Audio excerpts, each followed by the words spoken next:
I'm in a All set. meeting. Excellent. All righty, everyone. So it is 7:08 p.m. We are starting a little late, but this is the Bridgewater Finance Committee's Capital Planning and Capital Plan Subcommittee. I am calling the meeting to order at 7:09 p.m. In attendance are myself, MJ Scone, Chair of the Finance Committee, but also Chair of this subcommittee, Dr. Derek Bennett, a member, and we are expecting Mr. Rignol to join us as well. He is also a member of the subcommittee. Present tonight, I have Mr. Ryan Powers, Superintendent of Schools for Bridgewater Rainham Regional School District, Chairwoman Rachel King of the Bridgewater Rainham School District Committee, and Ms. Motolani Babalola, the Business Officer for Bridgewater Rainham School District. So, now that I've called to order, I will talk for approval of meeting minutes, item B on our agenda from February 10th. I hope everybody has had a chance to read them. If there are any questions, concerns, comments, or any adjustments, we can at least talk about them here, and then we can seek to approve them. Are there any comments by chance from anyone? No comments. Cool. All right. Hearing no comments, I would entertain a motion. So made. All right. Motion made by Dr. Bennett, seconded by, I'll second it. So, all in favor? Aye. Aye. All right. Unanimous. Great.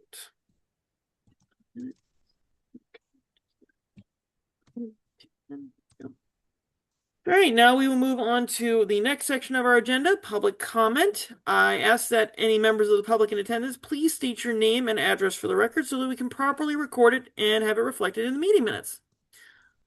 If there is anybody from the public, they may wish to speak now.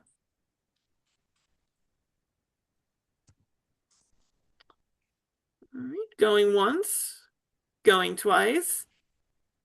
Does not appear that we had anybody this evening for public comment, so we will move on to old business. We did not have any old business.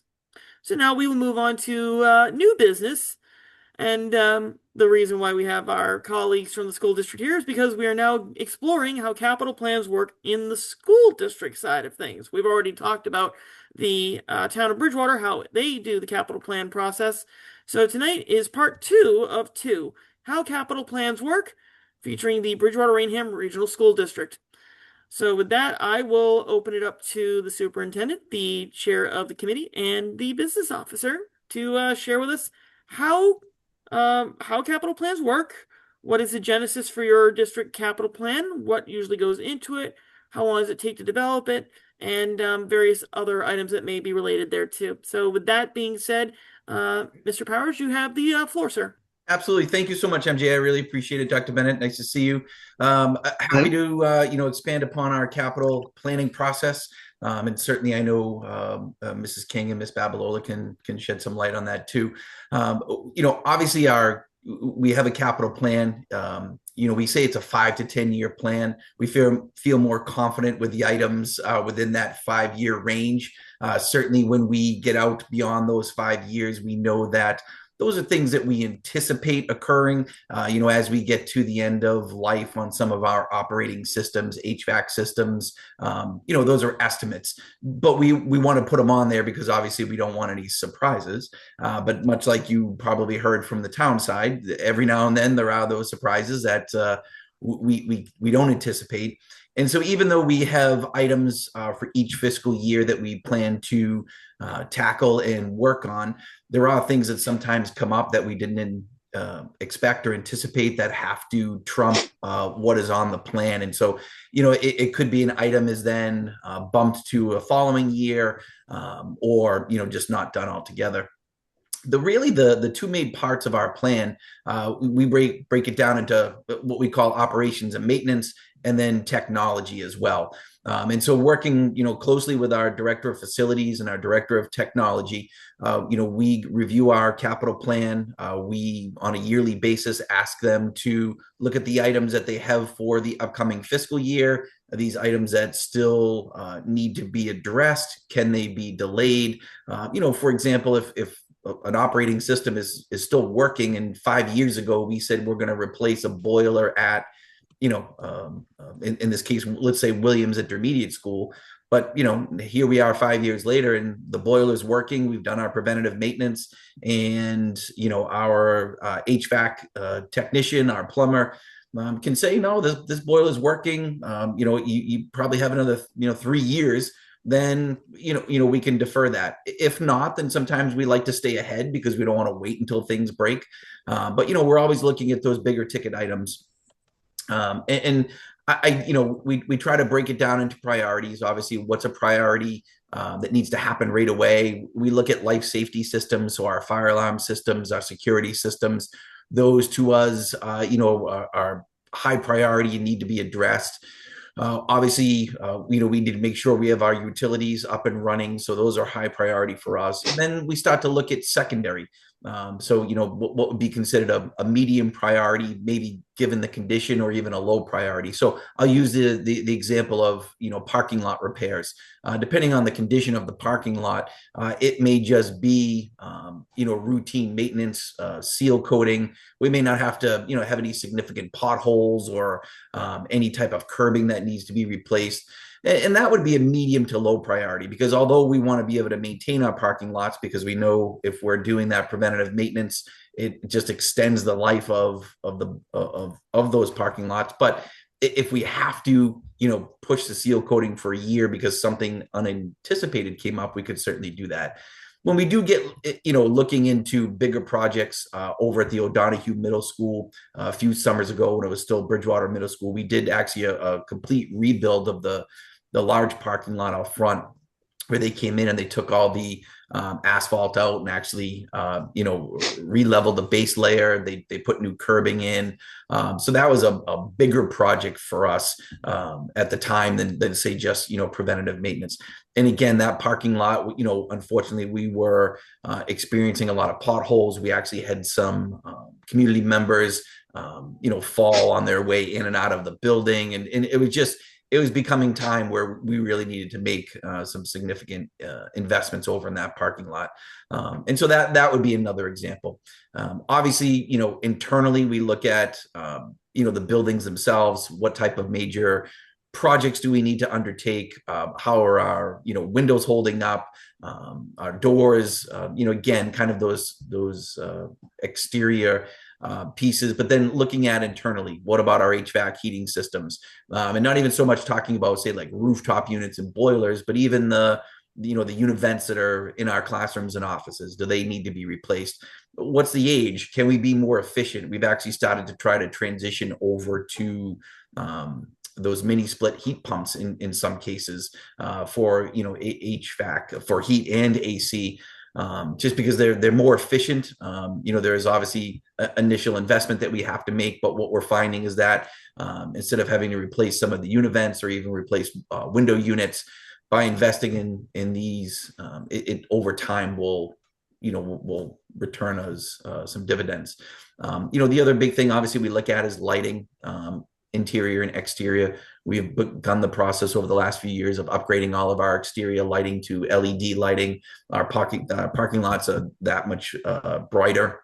So from a security standpoint and safety standpoint, we've definitely made those improvements.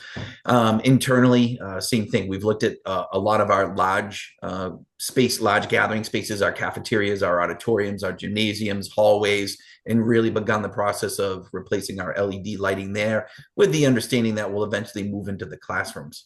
But really what, those are just some examples of the projects that we undertake. Really what we try to do, like I said, is meet with our director of facilities, meet with our director of technology to say, okay, here's what we had scheduled for next year. And we started to do this process with FY27. Are these still, your high priorities, medium and low? Is there anything that we can, move to a different fiscal year, or is there something else that's come up that we don't necessarily, know about? And then, we obviously bring that to our subcommittees. We have a long range planning subcommittee that is responsible for not just capital, because it's a longer term plan, but they're also responsible for reviewing our strategic plan, again, a longer term plan, and then responsible for evaluating the superintendent. So once it's approved at that level, we then also bring it to our budget subcommittee, because obviously there's budgetary implications here. And so once we have it then approved by both of those committees, we then bring it forward to the full school committee for their approval. And then once that happens, we obviously then send it to the towns for funding for their approval. Again, not necessarily approval of the items that we're working on, but obviously approval for the funding that goes into those items. You've heard me speak and Mr. Casanova Davis speak about a memorandum of agreement around capital funding going back to last year, and just with the budget cycle and really not having a budget until the late summer, early fall because of the failed overrides and beginning of the year on the 112 budget. We worked closely with the Department of Revenue and the Department of Elementary and Secondary Education just to review the budget process. And we were talking to them about, the votes and what would happen if a budget didn't pass at this point. If we had to delay a month, what would that mean? And so as we were walking through that budget development process, given our challenges, one of the things that came to light was how we were presenting the budget to both towns and how the towns were funding the budgets, which then prompted a memorandum of agreement to align our practices. Obviously, we have our regional agreement that really governs everything that we do in terms of how we develop our budget, how the towns fund our budget, how we operate the school system. But what we wanted to do is make sure that we weren't contradicting anything in the regional agreement, but also we're aligning to town practices. So for example, historically, we have presented our capital items as part of our annual budget in the spring. What we were essentially informed by DESE and DOR is that if we are presenting that full budget, including capital, to the towns in the spring, and they take action on that budget in the spring, they have to fund it at that point. They can't delay the funding, which is what has happened the last over time. They've delayed it until the fall when the free cash is available, and that's when the towns typically work on their capital expenditures. That process has, in theory, worked for the district. We knew that even if it was approved in the spring, we wouldn't necessarily get the funds until later on, really for us, the beginning of the school year, but obviously the fall for the towns. And it wasn't an issue until it became an issue when DESE and DOR said, you can't do that. So what we really wanted to make sure, even speaking with Mr. Casanova Davis and Mr. Barnes from the town of Rainham, is if that's when the funds would be available for capital projects, that we wanted to make sure that we just memorialize that as a district in the two towns. It does align with our regional agreement. There wasn't necessarily specific language in there about when. It was more about how capital projects are funded. So we felt as though that this aligned. But we do acknowledge that we do have to do some work on the regional agreement to just make some updates. Obviously, it hasn't been, it was reviewed, but not approved, within the last 5 to 10 years, but prior to that, it had certainly been some time. So we have to revisit our regional agreement to make sure that it's reflective of our current practices, or we have to maybe change our current practices to go back and reflect what's in the regional agreement. So from there, what we typically then have done is obviously some of these, capital projects actually have to go out to bid. And so our director of facilities, or director of technology, works closely with Ms. Babalola as our, chief procurement officer to put these projects out for bid. And depending on the dollar amount for regional school districts, the threshold is higher. So really from 10,000 or over 10,000 up to 100,000, we just need to secure 3 different quotes from vendors. We actually don't have to go out and solicit bids. We can if we want to, but we don't have to. And then anything over $100,000, we obviously have to go out to bid. So depending on the nature of the project, kind of determines how we solicit those bids back or quotes back for the various projects.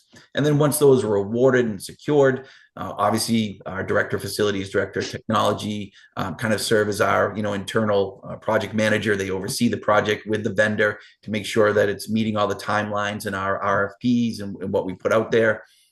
And then once the project is complete, to satisfaction. It's then working again, circling back with Ms. Babalola to say, okay, project is complete. Here's all the documentation. And then, obviously sending payment for those projects.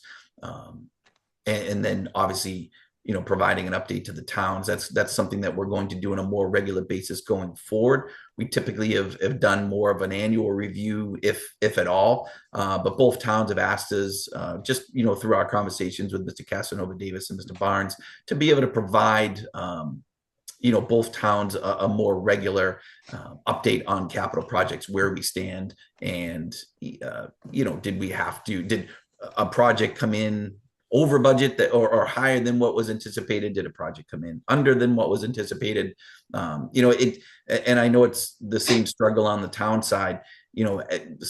Getting quotes sometimes can be a challenge. We predict a project based on just industry knowledge from our own plumber, electrician, carpenter, HVAC tech. They say this is what we industry standards would estimate a project to come in at. And, depending on what the project is, depending on the scope of work, depending on, just that particular field at the moment, sometimes bids are coming in much, much lower than anticipated. And sometimes bids are coming in much higher than anticipated. So trying to find that sweet spot so that we're always making sure that we, are projecting as close as possible to what we think a project is going to cost, because what we don't want to have to do then is go back to the towns or go back to the district and say, oh, we need an additional $20,000-$30,000. What we've been able to do in the past is, if project A was anticipated to, cost $100,000 and it came in at $120,000, but project B also was supposed to come in at $100,000, but came in at 80. We've been able to obviously offset that, and then have the two projects come in at the $200,000 that we had estimated. But obviously, that's something that we really try to forecast as accurately as possible based on the information that we have from our internal team, and then the various vendors that we work with. And then obviously, we start to revisit that process. And start the cycle all over again. It feels like, and I'm sure, both serving on town government, this, it's very cyclical. And as soon as you think you have one process completed, it's really time to start the process all over again. And so we really feel as though that, we just wrapped up FY26 capital, had it finally approved in November. And here we are already talking about FY27 capital. So, we still have many projects ongoing. We hope to, have them all completed by, through the spring, during the summer. So a lot of our projects, even though they may get approved during, the summertime or at the start of the school year, we really delay until either a school vacation week or even the following summer, depending on when that funding is approved. Only because depending on the project, there may be a disruption to the school day, whether it's noise, or they may have to close a wing, or, shut the water off, whatever it may be that we're doing.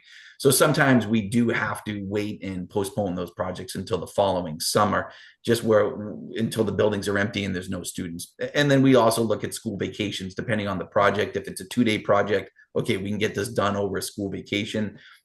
When, December vacation tends to be a little bit longer, we're able to get some more projects done over that time as well. I know I've kind of rambled on. Hopefully I gave a little bit of an overview. Happy to, answer any specific questions, or if Mrs. King or Ms. Babalola have anything to add, I defer to them as well. No, I just wanted to add and reiterate the capital plan is really one that is kind of a working document. Once the budget is set, the budget is set. Student success plan, that's set for 5 years. But capital is really one that it's a working document. We really review that year to year. As Mr. Power said, depending on what the priorities are, if anything comes up, that might bump projects. So that's really something that the long range plan, the long range subcommittee really keeps an eye on.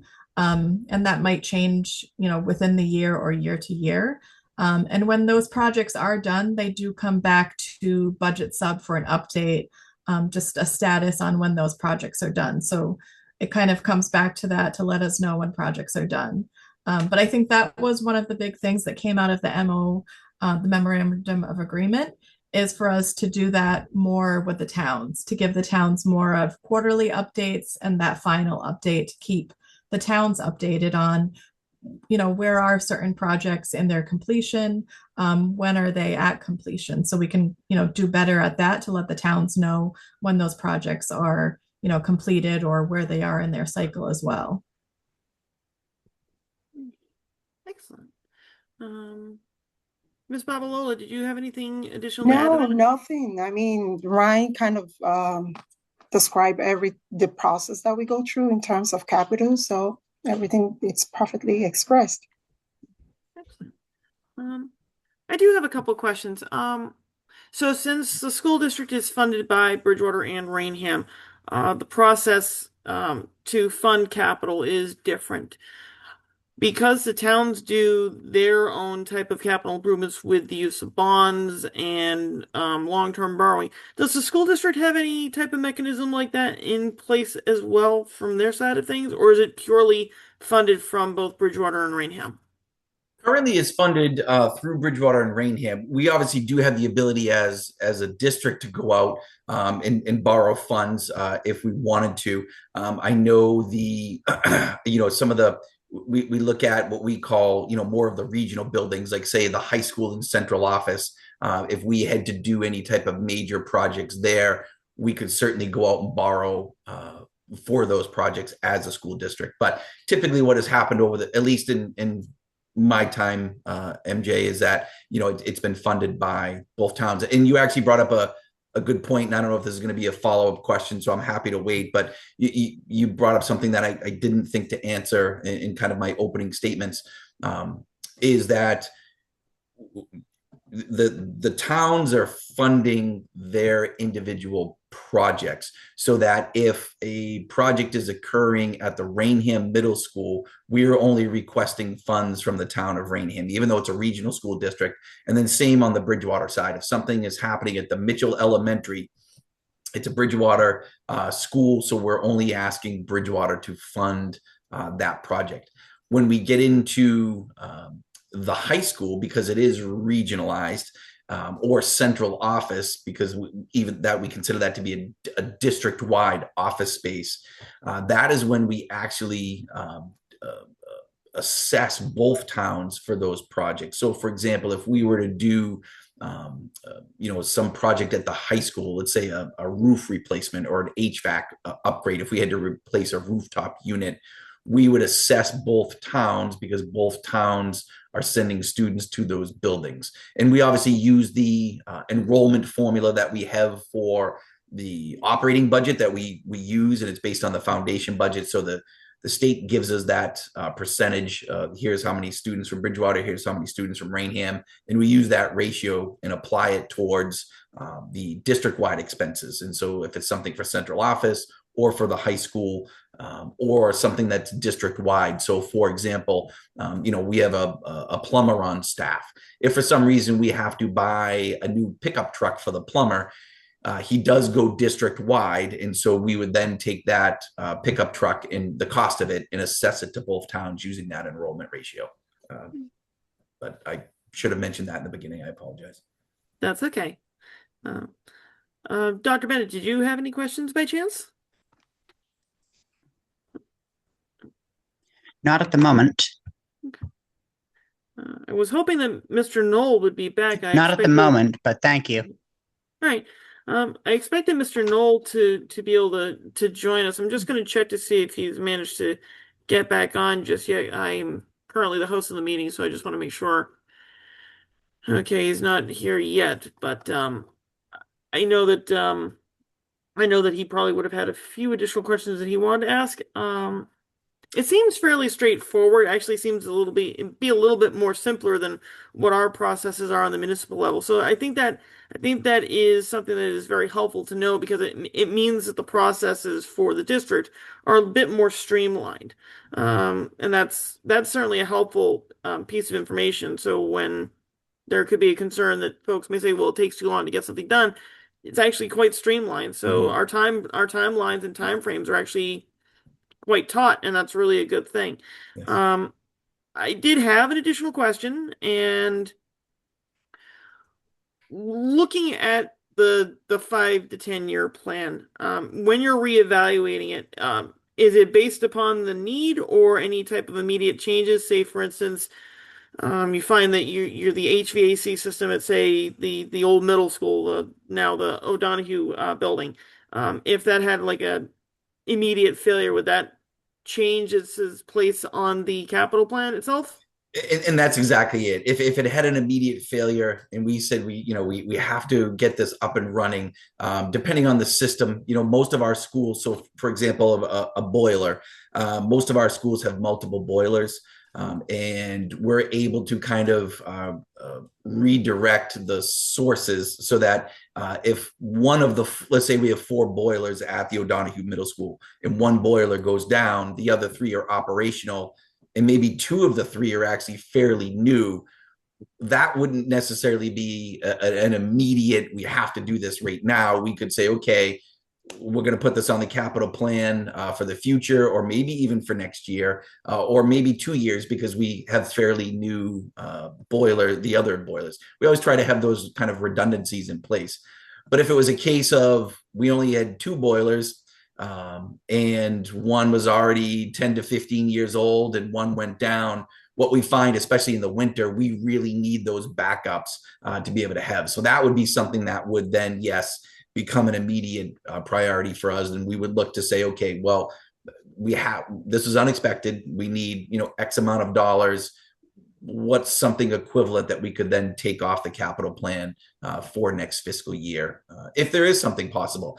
Sometimes we're just adding to the next fiscal year. If we had 5 big projects for next year that we said we have to do, this is adding a 6th instead of trying to swap out one of the projects. But we always try to look at what we spent previous years, and then try to come in under if we can. But there are years where the capital costs are going up because we are tackling bigger projects, which unfortunately come with bigger price tags. What would you say right now is probably the biggest project right now in the capital plan that you foresee possibly being in the running in the next few years, knowing that we're looking 5, maximum 10 years out, knowing that the high school now is 20 years old, it's almost paid off completely. Yes. Knowing that school is now starting to get to that point where it might need renovation or some, maybe a fresh coat of paint on the walls, what have you. Outside of that, what do you think is probably going to be one of the biggest things that the school district would be looking to ameliorate into that plan for the capital items? I think one of the biggest things that we're looking at, and it has me a little nervous, MJ, to be honest, is potentially having to replace the roof at the high school. We've had some sections. When I say fail, meaning that they're allowing water to get through, they're not structurally failing, but the membranes are starting to fail. The membranes are actually starting to separate in different places, and so we actually have video that on a windy day, it almost looks like a big ripple. You can see the membrane, the wind getting under there. We have leaks in several areas. So the director of facilities has been working with various vendors to try to address, those immediate, if we have a leak in this one section, we're trying to get up there as quick as we can to fix that one section. Mm-hmm. But as we start to look at larger areas of the roof, it has us concerned that we could potentially be facing, if you can picture the high school, it's obviously separated into different wings, the gym, the cafeteria, and then you have your different various academic wings. Starting to look at having to replace larger sections over those wings. We would obviously look to try to go through the Mass School Building Authority because we know it would be such a costly project to try to do any type of full roof replacement. But the MSBA for roofs, what they call accelerated repair programs, roofs, doors, windows, they're actually now on an every other year cycle. So even if we wanted to try to do something for next year, we wouldn't be able to get into that. So we'll really be looking at the following year. And again, we're still trying to really assess how far is this damage, how compromised is the roof. When I say compromised, again, not structurally, but the roofing material itself. and so that's probably one of the biggest items that we're really starting to plan for, because it is something we do worry about. I think in some of our other buildings, such as the O'Donohue Middle School, this is something that, I think as a school district, and then certainly as a town, looking at making some upgrades there, depending on how long I think the community wants to stay in this building. With our older buildings like the O'Donohue Middle School and some of our older buildings over in Rainham, La Liberty, and the Merrill Elementary, they are structurally sound. Those buildings aren't going anywhere, just given the materials that were used, the type of construction. But the buildings themselves are fairly old, and so operating systems are older. You start to look at doors and windows needing to be replaced. So those are also things that we're starting to look at. I think, more so looking at the O'Donohue Middle School, knowing that, the town has made some investments in that building over the last, even say 5 years. They've upgraded the auditorium, so they've replaced all the flooring in the auditorium, all new seating in the auditorium. On this year's capital, we're putting a brand new projector and screen in there. So that way it's yes, it can be used by the school, but now it's really a viable space for the town and community to come in and use. They've made some significant upgrades to the gym, new gym flooring, new gym bleachers. We really tried to look at it when it was turning back into the middle school after the Mitchell Elementary opened. What were some of the bigger areas that we really needed to tackle? And the auditorium and gym really came to light. We purchased all new classroom furniture for those students, because again, we had such a mismatch of desks. We were able to go out and buy all new middle school furniture to really make it a middle school. But, now we start to look at, we just replaced all our shades there as well. But now we need to start looking at windows and doors. And we started to chip away at the exterior doors, but even our internal doors and windows are really something that we need to take a look at over there. I appreciate that, Superintendent. Another question that I had, which actually builds upon what you just mentioned with the MSBA Accelerated Repair Program, the irony being that they say it's accelerated repair, but it's in every other year. Right. What would you say is the biggest setback to capital planning for the school district, recognizing all the factors that go into it for the district, where we as the town of Bridgewater, we influence it by, being able to provide you folks funding at a certain amount, Rainham providing at a certain amount. What would you say on the whole is the biggest challenge or detriment to the process preventing the school district from meeting capital needs? What could potentially be a hazard for the school district?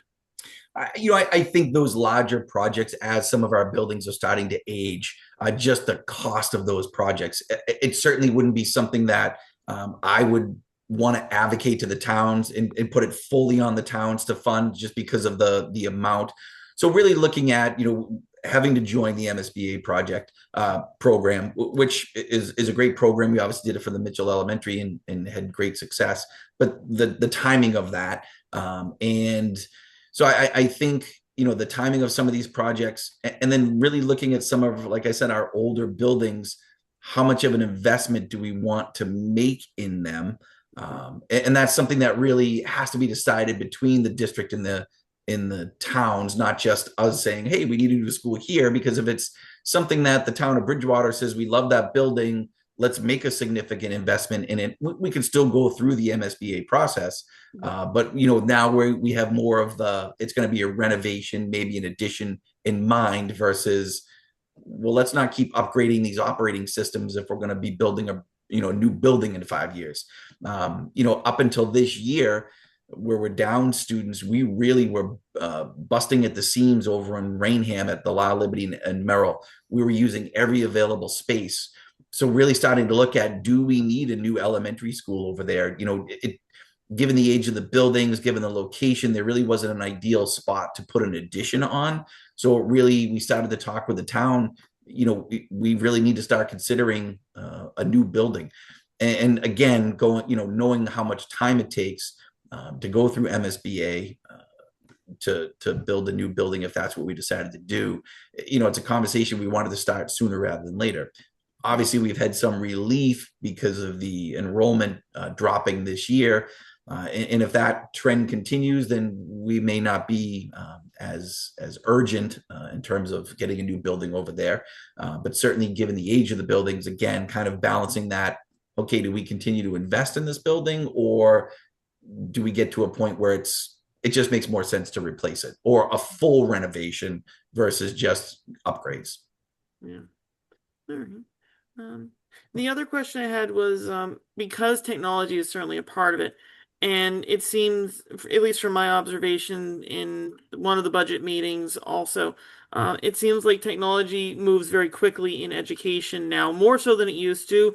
Back when I was in school, all we had were Windows PCs and maybe a couple of typing programs in the computer lab to make things work. But now I know that there's, much more complex systems. I suspect the school district uses Munis or Tyler ERP for Yes. their ERP system. So I know that's Yes. a bit more complex than it used to be too. Better than the typewriters and paperwork that they used to have with the, triple fold sheets and whatnot and carbon copy paper. Do you find that technology is becoming more of a financial strain on capital planning needs and having to try to forecast out how soon you'll have to replace things? Like I know Chromebooks typically last maybe 2 years. I know my stepchild had a Chromebook from their school district because they were from Quincy, and I know their Chromebooks were about maybe like a year and a half, 2 years that they change them out at. Is that sort of something common that the school district, in our case in Bridgewater Rainham, would also be facing? And if so, how much more of it is a challenge now than it was in previous years? Well, I think in terms of, starting, say, with the Chromebooks, our program right now, every incoming fifth grader and every incoming ninth grader gets a new Chromebook for the next 4 years. So we have a one-to-one program at the middle school and high school level. At the elementary level, we basically have a Chromebook cart for every other classroom that they can share. And this really was born out of COVID at the time. And then we just decided to, okay, let's maintain this program for as long as we can. So yes, there were definitely costs associated, not just getting the devices in every student's hand, but also the infrastructure, upgrading the network closets and making sure that we had all new access, wireless access points throughout the various buildings. Those are the type of items, MJ, to your point, that, I think our director of technology, who's been with us probably now 7 years, I feel like he is constantly trying to keep up with it. He's constantly coming to me being like, we need to upgrade these wireless access points that we seem like we just did a couple years ago. But the technology is just ever changing. And even with the Chromebooks, a lot of the platforms we use, so even the MCAS testing platform is constantly updating every year. And so even some of our older Chromebooks, we try to stretch them as long as we can't support the updates to the new platform. So we do find that we have to constantly keep up with the technology demands, making sure that, especially if we want to continue that one-to-one program, that we have the funds available. We've tried over time to build up a technology stabilization fund, but the last couple budget cycles, we've really had to dip into that to help us with the Chromebook purchases. Our director of technology a couple of years ago received a large grant that basically covered the cost of a year's worth of new Chromebooks for the district, which was amazing. And obviously that allowed us to put some funds into the stabilization fund. But yes, it just you open these. I mentioned the network closets. You open those doors, and it's just, it's beyond me. There's thousands of wires and pathways, and so we're talking about things like network switches, network backups, some type of wear, not VMware. I forget exactly what but there's always some component that he's like, I need to update this. I need to update this. And it's true. It's just, the technology is definitely ever changing. And even, to your point, I think back to when I started teaching, we had a few computers in the classroom that the students could use. And then it was like a novelty that the teachers got a desktop, and then a few years later we got laptops. Now, you go into every classroom in BR, they have those interactive TVs. Everybody is hooked up to a laptop. Everybody's hooked up to a desktop. So it's amazing what the teachers can do now. But, we've transitioned away from, the old smart boards the whiteboards that were interactive. Now that's all done on a TV. So it really, that is something new for us, and I'm sure those TVs will become obsolete in another couple of years, and we'll be on to something new. But yes, definitely ever changing. I do have to say, we have kind of taken a step back and started to evaluate the use of technology. Not that it's not powerful, but we're also trying to balance how much do we want our students to be on a device. And again, many ways born out of COVID. This is how we had to learn for a while. And then we realized, well, just, again, a consequence of COVID, kids are either on a desktop, or I should say a laptop, or now they're all on their phones. And so we've kind of, I hate to say it, we've done it to ourselves. And so, we've started to really look and say, is there a way? Do we, should we go back to like every student has textbooks and we're not doing everything on Chromebooks? But that seems like it's maybe taking a step back in some way. But, for their own health and well-being, maybe that's the right approach. So we're trying to find that healthy balance. We obviously don't want to, because we have made an effort to make a lot of our educational programming digital so that we can cut down on paper and textbooks. But, I do think it comes at a not a monetary cost, but a health and well-being cost. That's definitely helpful. It's definitely enlightening, Mr. Superintendent. I did have a question for Chairwoman King. When the capital improvements and the capital plan are coming to you on the school committee, when your folks are discussing it in subcommittee, typically how long does that usually take for your group? Do you set a specific amount of time? Because obviously things have to go through the committee process, the timetables, certainly with the way the budget has to be set up. How long does the school committee typically take to review the plan and then implement the plan from their side of it? Because they obviously have to sign off on it. So generally, once that capital plan has been formed by Superintendent Powers and like his facilities director and IT director, that'll go to long range subcommittee, maybe once or twice, depending, if they need more information, if they're not happy with it. So that's probably 1 or 2 months. From there, it goes to budget. Usually, if it's been approved by long range, it'll come to budget. We'll review it in that one meeting and then send it to the full school committee to review. So once it's been kind of vetted through long range and they're happy with it, budget really just looks at it monetarily with, Mrs. Babalola, is this something that we can afford within the budget that we're going to send the towns? I know, especially the past couple of years, we've been asked to kind of narrow down capital as well as the operational budget. So that's something we look at too. Do we have projects on there that are emergencies and we need to make sure those get funded? Can we push things out? Because we've also, I think Mr. Chaka, our facilities director, has been doing a really great job of kind of looking at all of our boilers, all of our schools, like trying to make sure we're doing maintenance so we don't run into emergency problems.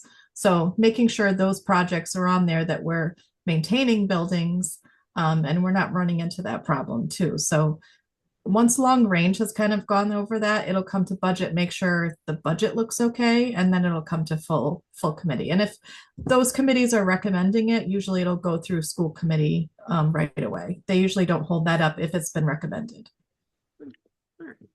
Thank you, Madam Chair. I have a question for Ms. Babalola, but I'm trying to think of it right now. Just give me a moment. I'm trying to think of it. Dr. Bennett, did you have any other additional questions from the conversation so far? No? You're on mute there.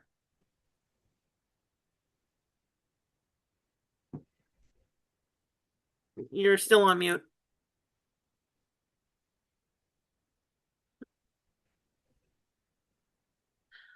I will take it as he Presently, no. Okay. Okay. So my question to you, Miss Babalola, you're part of the process. You're more on the day-to-day aspects of it, working with everything once it's already been approved and is already been settled. You help implement it from your end as the business officer, and give me a little idea. I've I'm vaguely familiar with how a business officer works. I'm wondering if it's similar in capacity as how a treasurer collector would work in the town side of things. Can you give me a little idea of what your role is in the district, how you help implement the capital plan from the aspect of it's been approved, where the district's moving forward with it. What's your role and how do you help make it happen? All right, thank you very much. So my role generally is once the budget is approved and it's been sent to the town and the town has approved the funding, my role is to work with the director of facilities as well as our IT director in terms of what is the price range of each project. Where are we going to take it through? Are we going through combis? Are we going to solicit 3 quotes from vendors, depending on the price range or threshold of those projects? That's where I come in and I work with them. We post it to whatever we have to post it to. For example, if we have to go on combis, I'm fully involved in that. If we have to go through a central register, fully involved with that. If we have to post it to the website or advertise to solicit bids. So that's what I do, working with our director of facilities as well as our IT directors. And also once the bids come in, my role is to key it into the our accounting system and begin the tracking process. For example, we're, collecting vendors' information, we are putting it into the system, following up with our departments to make sure that the schedule of work is attainable and making sure that invoices are collected, the contracts, the quotes, things like that. And also at the end of the process or the project, I do participate in going out to check out the project and make sure that things are done the way it's written in the contract. And once that is all taken care of, I make sure that the vendors are paid what they're supposed to be paid, when they're supposed to be paid. And if there is any questions that they have, participate in making sure that they have their answers. And when all that is done, make sure we report that to the school committee, and from there we move on. Thank you for that. I do have a follow-up question, because you mentioned one of my favorite systems that the Commonwealth has in place for towns and cities and school districts, and that's combis. Yes. A vast majority of products and services can be acquired through combis. Just for the general public's knowledge, it's a general procurement system. The state of Massachusetts, Commonwealth of Massachusetts, correction there, they develop agreements with all sorts of vendors, and they basically help remove extra steps in the process from bidding because they've already done the process of bidding. Correct. Towns, cities, and school districts can go find the specific products they're looking for and then acquire those items Correct. for their schools. So my question to you, Ms. Babalola, is in the grand scheme of the items and services and goods that Bridgewater Rainham School District typically has to procure on a daily, weekly, monthly, even yearly basis, has the school district been able to utilize combis more than having to have to go out to bid, or are there specific things that ultimately the school district does have to go outside of combis to pick on? Because I know a good amount of savings can be gleaned from that system, upwards of and including sometimes 10% for paying early, sometimes maybe a tank of gas for if a school department vehicle has to be procured from a vendor. Do you find in your experience thus far that's been the case, that the district's been able to utilize combis more than having to go out private? Absolutely, because most of the time they are competitive prices. So we've utilized combines as much as we can. In fact, that's mostly where we go to first. And if there is nothing on combine for those, then we can go out to 3 quotes from other outside vendors. So yes, we have used combines. In fact, we do have a representative that works with us. Each time we have to go on there to upload our bids. So yes, we have used combine mostly. Excellent, excellent. That is good to hear, because I always try to encourage it. Regardless of if it's being used, I always try to say keep on using it, because it's a Yes, great system, and it is. the more our constituent communities and districts and the towns of Bridgewater and Rainham use it, the better the system is, and the Commonwealth knows they can continue to support it. So I'm Absolutely. definitely happy to hear that the district utilizes it for the vast majority of things. That's really good, especially if folks are looking for cost savings and looking at Correct. stuff for a long-term perspective, or even for short-term consumables like office paper. That's always super important. I did have another follow-up question that's currently escaping me at the moment. So I may have to email you about it, because I might not be able to think of it in the meeting tonight. So I apologize. And that's MJ, make that offer too. I know you, it doesn't seem like Rig can join, but if he does have follow-up questions for us, or you or Dr. Bennett think of something, always happy to converse. If you want to send an email, or if you want us to come back to this group, we're happy to do that. Yeah, I know Great, that. thank you. Yeah, I greatly appreciate that, especially where we're able to now finally do small subcommittee groups out of the main finance committee. It's been one of the things that we've been really trying to do, so we can grapple with some of the basic concepts that we're supposed to be able to give collaborative advice and consent to the town council. We want to make sure that we can do that, and thankfully we've been able to get the treasurer collector and the finance director and the town manager, and tonight we've been able to get you folks here, and it's something that we really greatly appreciate, because we can at least share this knowledge and information with the general committee in whole. And my hope would be is to at some point even have everybody that we've talked to in this subcommittee rejoin us in a larger committee meeting at some point. It would be something that I, as both chair of this subcommittee but also chair as the full committee, would like to actually see, because while we're the group that's digesting and understanding the capital plan process, we get to be the presenters of it, or imparting knowledge to them. It helps when we'll hopefully be able to have an opportunity to have everybody in the meeting, because that way when we share it, the follow-up questions can go directly to you as our colleagues, both across the border and within the town itself. So it is something that we are definitely looking forward to. And even though our colleagues aren't in the meeting tonight, the remainder of the committee, I definitely agree that if there are any questions, the district is very much open to receiving inquiries from us individually, and they'll even accept information from us if the committee saw fit to have me write a memo. I would be more than happy to do that. So that is something that I appreciate, that we can have that conversation, and we can have that discussion in this meeting. I'm sad that Mr. Knoll wasn't able to make it tonight, because I know that he would have additional questions that me and him typically, and Dr. Bennett also, we typically have questions that we are able to build off of each other to follow up on. And I wish that Mr. Knoll had been here tonight, because I know that he was really looking forward to this meeting.